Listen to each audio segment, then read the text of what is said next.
Assalamualaikum warahmatullahi wabarakatuh. Perkenalkan, nama saya Anissa Eka Putri dengan NIM 2303154 dari Prodi Pendidikan Biologi dari kelas sesi 161. Di sini saya akan menjelaskan mengenai manajemen layanan khusus. Yang pertama itu konsep manajemen layanan khusus. Manajemen layanan khusus menjadi bagian yang cukup penting keberadaannya dalam lingkungan sekolah. Berbagai kegiatan dalam manajemen layanan khusus turut menentukan tercapainya tujuan pendidikan di sekolah.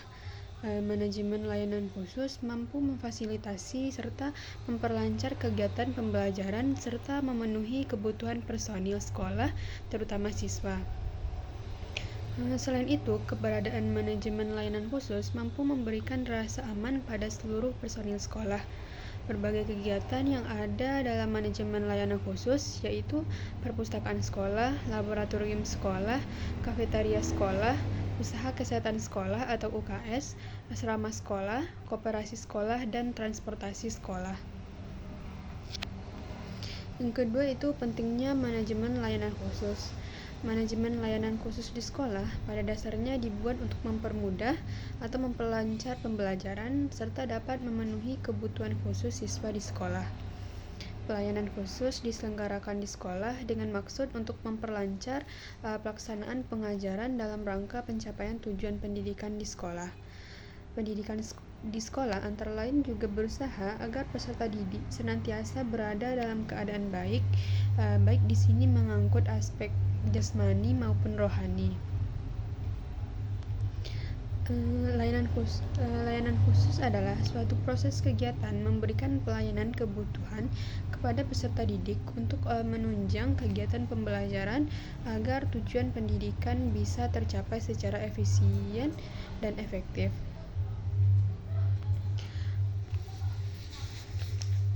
Implementasi manajemen layanan khusus yang dilakukan sekolah meliputi manajemen perpustakaan, mengingat perpustakaan merupakan salah satu unit yang memberikan layanan kepada peserta didik dengan maksud membantu dan menunjang proses pembelajaran di sekolah, melayani informasi-informasi yang dibutuhkan, serta memberikan layanan rekreatif melalui koleksi bahan pustaka.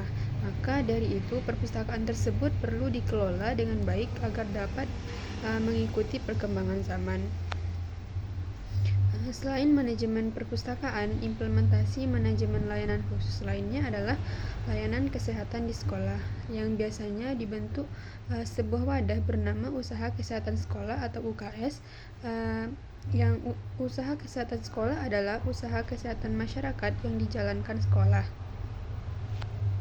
Selanjutnya, implementasi manajemen layanan khusus yang terakhir adalah layanan keamanan, yaitu layanan yang dapat memberikan rasa aman pada siswa selama siswa belajar di sekolah. Misalnya ada penjagaan oleh satpam sekolah.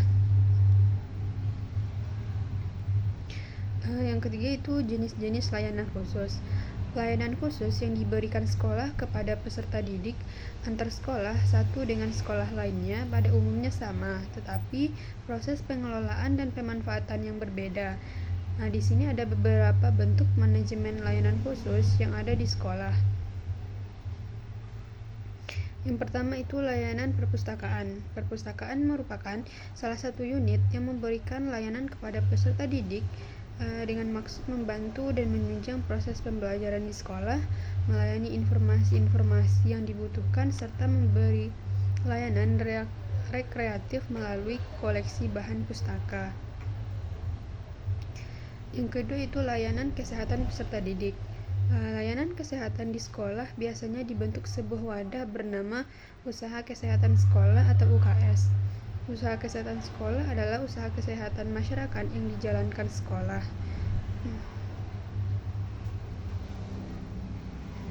Menurut Jasfering William pada buku Pengelolaan Layanan Khusus di Sekolah oleh Kusmintarjo 1992 mendefinisikan layanan kesehatan adalah sebuah klinik yang didirikan sebagai bagian dari universitas atau sekolah yang berdiri sendiri yang menentukan diagnosa dan pengobatan fisik dan penyakit jiwa dan dibiayai dari biaya khusus dari semua siswa.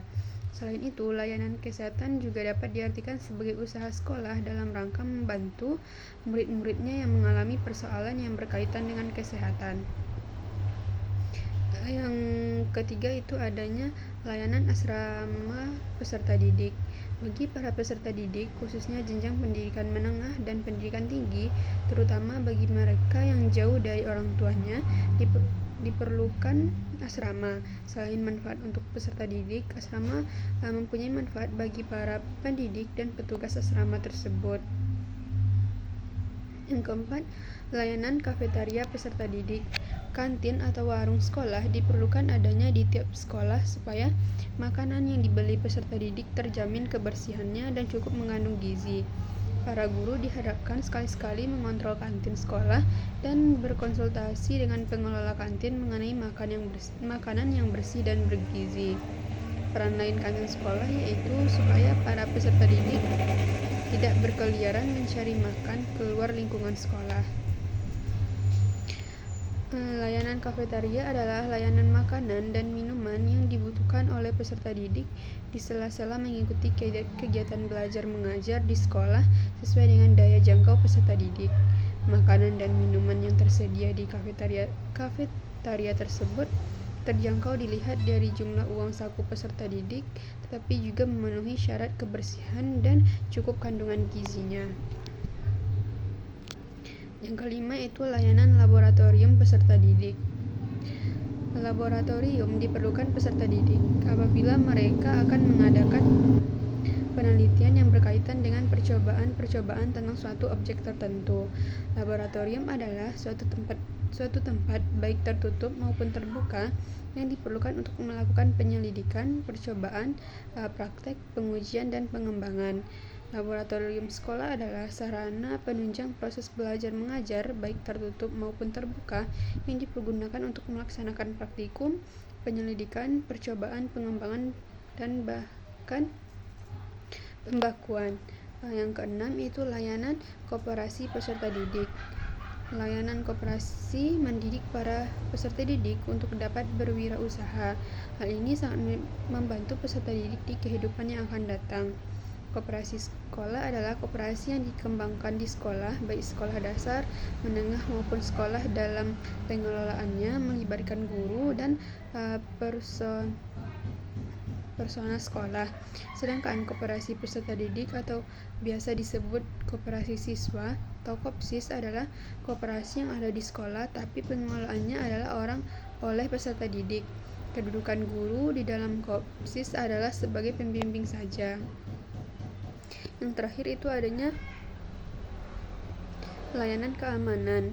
Layanan keamanan yaitu layanan yang dapat memberikan rasa aman pada siswa selama siswa belajar di sekolah. Misalnya adanya penjagaan oleh satpam sekolah.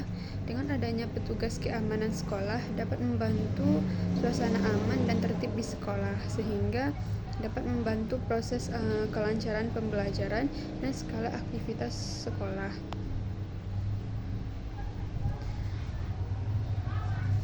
Selanjutnya itu adanya administrasi perpustakaan sekolah. Yang pertama, pengertian administrasi perpustakaan. Pengertian perpustakaan selalu berkembang seiring dengan perkembangan ilmu pengetahuan dan teknologi informasi. Secara etimologi, perpustakaan berasal dari pustaka dalam bahasa Jawa Kawi yaitu berarti buku, naskah, karya tulis. Perpustakaan berarti dibukukan atau ditulis. Pustaka mendapat awalan per dan akhiran an juga berarti tempat atau kumpulan. Perpustakaan dalam bahasa Inggris itu library yang berasal dari liber atau libri yang berarti kulit dari batang pohon di bawah kulit luar atau kitab risalah. Secara sederhana, perpustakaan diartikan sebagai kumpulan buku atau bangunan fisik sebagai tempat buku dikumpulkan dan disusun.